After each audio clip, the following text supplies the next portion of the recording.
Puis elle est venue me voir et dit, pasteur, qu'est-ce que j'ai fait? J'ai dit, tu démissionnes. J'ai dit d'abord, est-ce que tu veux ce poste? Elle dit oui. J'ai dit, alors si tu veux, alors tu peux démissionner. Amen. Amen. Mais d'où me fait cette audace-là? C'est l'onction. Puis je lui ai dit, est-ce que tu crois à ce que Dieu a dit? Elle dit, qu'est-ce que Dieu a dit? Dieu a dit, tout lieu que vous voulez apprendre tes pieds, je te le donne. Amen. J'ai dit, alors, tu rentres alors dans l'entreprise. Donc, elle a commencé le stage là-bas de 3 mois. Le bénévolat. J'ai dit, dès que tu entres alors dans l'entreprise, tu enlèves ta chaussure, tu poses alors ton pied par terre. Yes. Il dit, Seigneur, je pose la plante de mes pieds alors en ce lieu et je le possède maintenant au nom de Jésus. Il dit, deuxièmement, tu dis, Seigneur, le deuxième qui est là, c'est un païen et moi je suis un enfant. Et tu as dit que l'esclave alors qu'il doit prendre mon poste alors qu'il soit alors à terre et pour que la princesse que je suis alors puisse monter sur le cheval. Pour faire cette proclamation seulement, et tu verras. Amen. Alléluia. L'onction fait la différence. Alors, ils ont commencé le stage. Ils n'ont même pas encore fait les 3 mois. Elle était alors au 2e mois. Vous savez ce qui s'est passé? Il y avait quelqu'un maintenant qui devait aller à la retraite. Le PDG de l'entreprise est arrivé maintenant vers elle et lui a dit, je voudrais maintenant que tu viennes prendre la place maintenant de ce directeur et que tu travailles maintenant dans le cabinet. Alors qu'elle était recrutée pour être assistante. Maintenant, elle occupe le poste maintenant de directeur.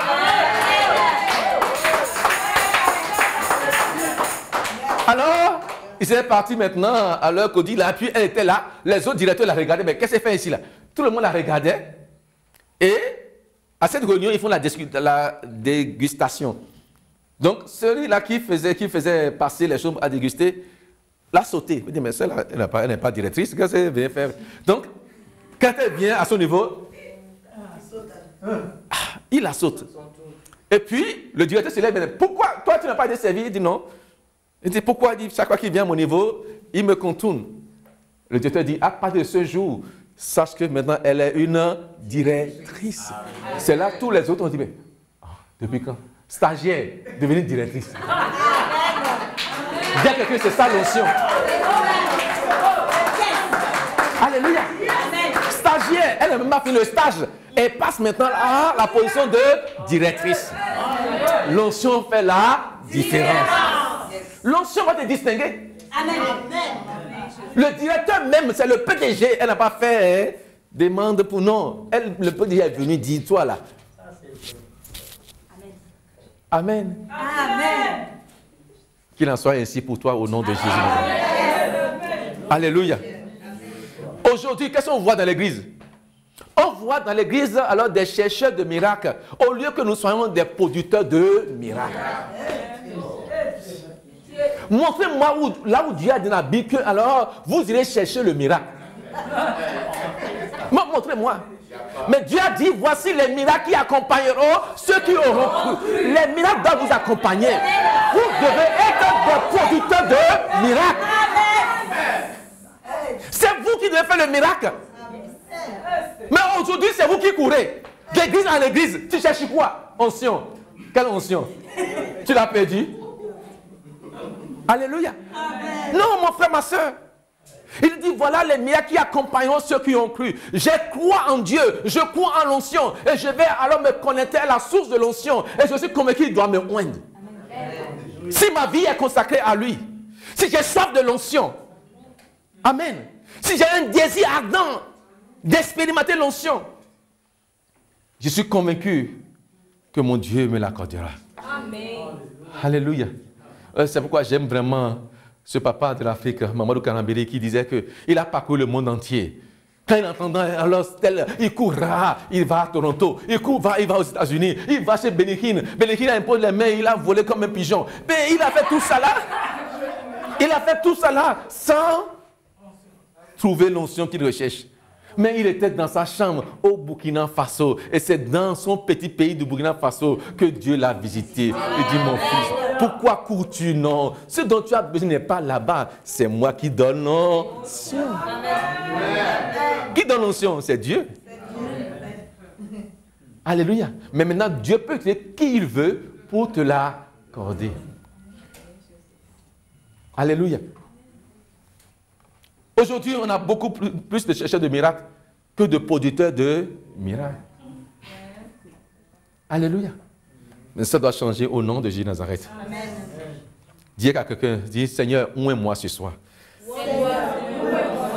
Dis-le à haute voix, Seigneur, où est moi ce soir? J'ai besoin de ton onction dans ma vie. Reçois-la au nom de Jésus de Nazareth. Si tu la désires, si tu la recherches, je dis à l'instant que le ciel s'ouvre et que l'onction coule en toi au nom de Nazareth. Tu la reçois parce que tu l'as demandé. Alléluia. Amen. La provision est là. Dieu veut nous l'accorder. Et maintenant, il y a une clé importante que je voudrais vous donner qui va ouvrir la porte de l'onction sur votre vie. C'est le jeûne. Le jeûne. Dis à quelqu'un, tu as trop mangé. Dis, il faut jeûner un peu. Espérance, tu as trop mangé. Tu as trop grossi. Jeûne un peu, il faut jeûner un peu. Un peu seulement, jeûne un peu. Oh, vous les Suisses là, vous mangez trop. Jeûne un peu seulement, un peu. Je n'ai pas dit beaucoup, un peu. Alléluia. Mais il ne faut pas jeûner pour gêner les gens. Hein.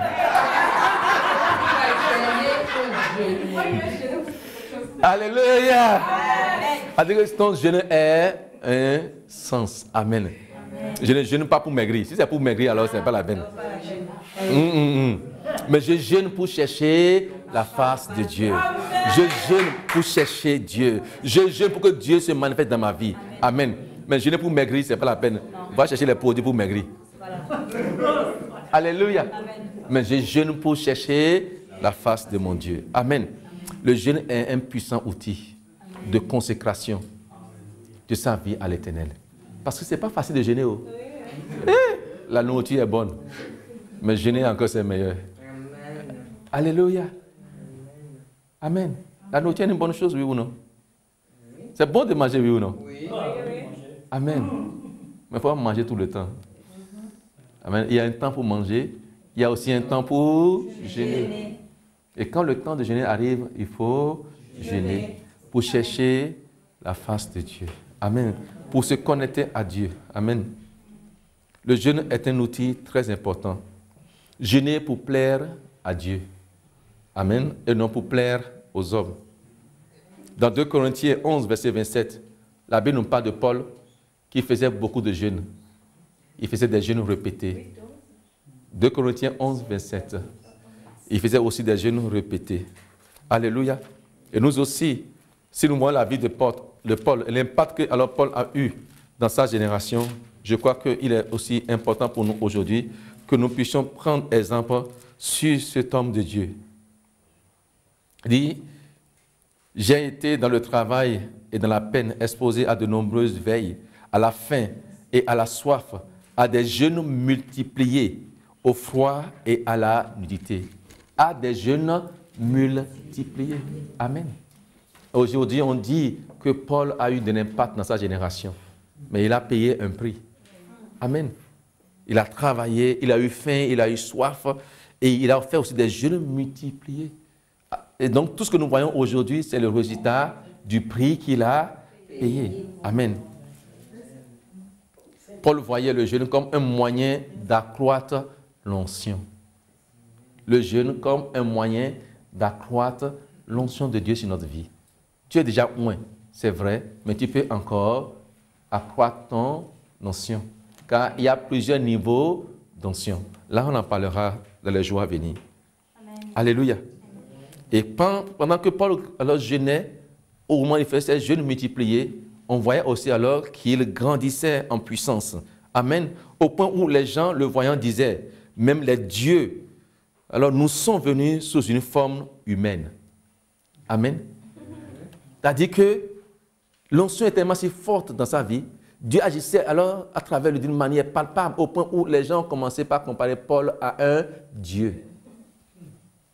Vous allez voir ça dans Actes 14, verset 11. Amen. Amen. On dit alors des dieux sous une forme humaine sont venus jusqu'à nous. Sachez que les périodes de jeûne sont des opportunités pour grandir dans l'onction. Amen. lorsque votre jeûne est surtout accompagné de prière. S'il n'est pas accompagné de prière, il devient maintenant une grève de faim. Oui, tu jeûnes, tu es là seulement. C'est une grève de faim. Alléluia. Amen. Donc, c'est des opportunités vraiment pour grandir dans l'onction. À travers le jeûne, vous vous connectez à la source d'onction, c'est-à-dire à Dieu. C'est Dieu qui donne l'onction. Amen. Et quand je jeûne, mon regard n'est plus focalisé sur la nourriture, mon regard est focalisé sur Dieu. Est-ce que quelqu'un m'écoute?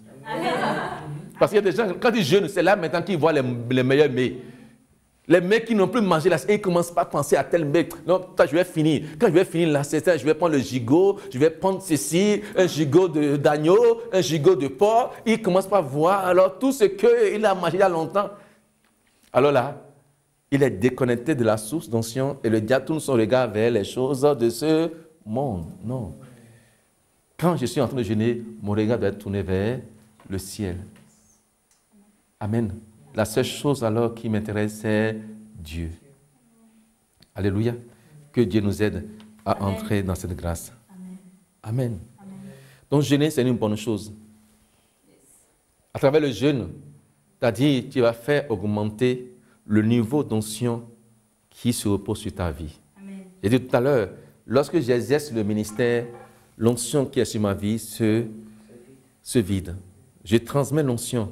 Donc il y a un vide. Et j'ai besoin alors de me renouveler. J'ai besoin de me ressourcer. Amen. Et donc, alors quand je prends un temps de jeûne et prière dans la présence de Dieu, c'est pour me ressourcer spirituellement. Amen.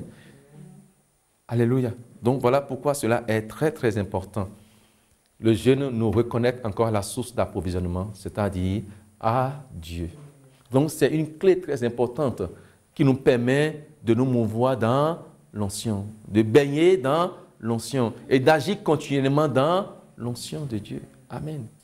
Et si tu as alors cette vie de consécration, si tu as cette soif perpétuelle de Dieu dans ta vie, si ta vie vraiment est une vie de sainteté, si tu as la conviction maintenant que alors tu n'es pas encore arrivé au niveau auquel alors Dieu t'espère et que maintenant tu prends la résolution de jeûner, alors tu vas te connecter à Dieu et les grâces de Dieu alors couleront dans ta vie.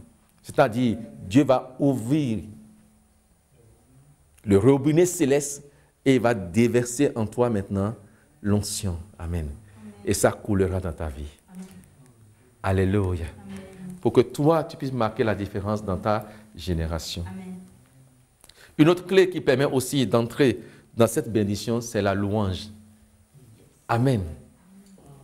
Alléluia. La louange, c'est une grande clé qui fait descendre l'onction de Dieu sur notre vie. Et c'est pourquoi quand j'aime David, un homme qui loue Dieu. David, un homme alors qui adore. Alléluia. Amen. Sachez que la Bible nous dit dans Jean 4, verset 24, que Dieu cherche des adorateurs qui vont l'adorer en esprit et en vérité. Alléluia. Les adorateurs qui vont l'adorer en esprit et en vérité. La louange est une clé très importante. Dans le psaume 92, verset 1 à 2. Voyons ce que alors Dieu nous dit. Psaume 92, verset 1 à 2. Dans le psaume 92, verset 1 à 2, il est écrit. Celui qui... 1 à 2. Il est beau de louer l'Éternel et de célébrer ton nom, ô Très-Haut, d'annoncer le matin ta bonté et ta fidélité pendant les nuits, car l'instrument à 10 cordes est sur le 8. Amen. Lisons le verset 10. Et il dit, car voici tes ennemis, ô Éternel, car voici tes ennemis périssent, et tous ceux qui font le mal sont dispersés. Alléluia. Donc, louez Dieu le matin, célébrez-le. Amen. Cela va faire alors monter l'onction de Dieu sur votre vie. Verset 11, il est dit, et tu me donnes la force du buffle, et je suis arrosé d'une huile fraîche. Amen. Et cette huile fraîche, c'est quoi? C'est une onction fraîche. Donc, lorsque alors tu es en train de louer le Seigneur, tôt le matin tu le loues, tard la nuit tu le loues, dans la journée, à la cuisine tu es en train de louer,